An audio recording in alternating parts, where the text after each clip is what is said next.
Oh, you want some early tight end rankings? We got that for you right now on Fantasy Football Today in 5. Adam and Dave here, talking tight ends. Who's number one, Dave Richard, for 2024?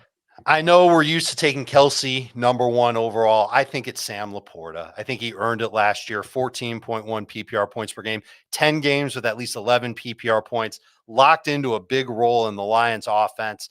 And I think he's got room to get better. I don't see this Lions offense necessarily adding talent to take targets away from Sam Laporta. And he was a magnet for touchdowns. Can't see a case where he's not top three. Certainly a case for now where he's the safest pick to take as the top tight end off the board.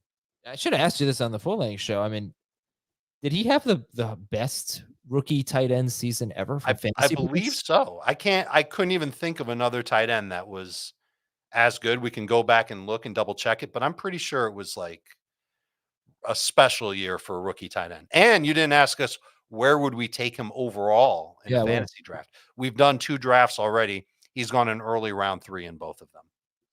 All right, who's 2 through 4? Because I know for you, for Jamie, for Heath, and for me, in some order, actually, in some order, it was Kelsey, Andrews, McBride. How do you rank them? I've got Andrews ahead of Kelsey for now. That's my 2-3 with McBride coming in 4th. Which one do you want to hear about the most? McBride. No, Kelsey. No, I mean, you know what you're getting with Kelsey is someone who's going to be a prime target in the Chiefs offense, but he's 35 years old next season. And he obviously, after he hurt his ankle, he was averaging 13.8 PPR points per game. He finished the season with 10.5 PPR points per game in his final 9. So that's from week 8 on. Just not a strong finish to the year. He's looked better in the playoffs. If he comes back next year, if he's healthy, there's no issues with his knee. If the only thing that we're worried about is his age and the Chiefs don't add a big playmaker to their offense, then he could end up knocking off Laporta as the top tight end off the board. But I think his days of being a top 15 type of overall pick, I think they're done. Let me ask this. How many tight ends do you think have tight end 1 potential? I think Laporta does. I think Andrews does. I think Kelsey does. And if things break right in Arizona in full PPR, McBride would too. And if a lot of things break right, maybe Kyle Pitts. I mean, how many injured tight ends are we talking about across the NFL? I think Heath gave the hypothetical Kirk Cousins is the quarterback, Ben Johnson is the head coach. Then does he have tight end 1 potential? I think he's got tight end 3 potential, but that's like, it's more than just that stuff. He's got to get healthy. There were bouts this year where he looked absolutely dreadful on the field, and he improved from that at times, but really just never was explosive. And we talked about what his role has been really since he's been in the NFL and how he's been a downfield target. What if he shortens that A dot and he gets more volume with it? He was already second on the Falcons in targets last year. What if he's second on the target in the team in targets this year and he gets more of them and they're shorter, more completions, more opportunities for yards after the catch, maybe more as a red zone option?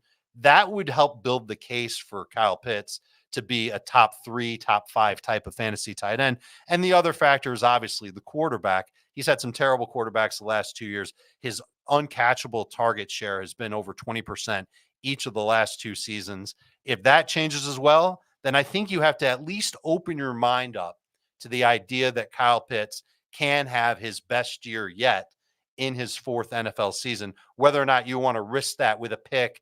If we're talking round 5, for example, I think there's going to be a lot of fantasy managers that are just going to stay away from that. They've had too many bad experiences either rostering or watching Kyle Pitts underwhelm. But I think if things do end up looking good for him, you've got to, like I said, open your mind to the idea. Okay, last thing I want to get your take on here is tight end 5. If you want to hear the rest of Dave's top 12 and everyone's top 12, you can listen to the full-length episode. Tight end 5 for you is Dalton Kincaid. And I think that he can take a step forward in his second season, much like we talked about with Laporta, especially if the Bills – I talked about the Bills. They need to add something to their offense. They're going to let Gabe Davis walk. That makes sense. Stephon Diggs might not be quite as good. If they give more opportunities to Dalton Kincaid, listen, we saw it when Dawson Knox was hurt. There were 4 games where he didn't play. Kincaid averaged 7.4 targets per game and 13.8 PPR points per game. Just has second-year breakout written all over him. He just needs those extra opportunities. In his last 7 games with Joe Brady, he was averaging 5.7 targets per game, 8 PPR points per game. You know what you need to see from Kincaid moving forward is a little bit of a jump in targets. And if those opportunities and that downfield passing, he can do that.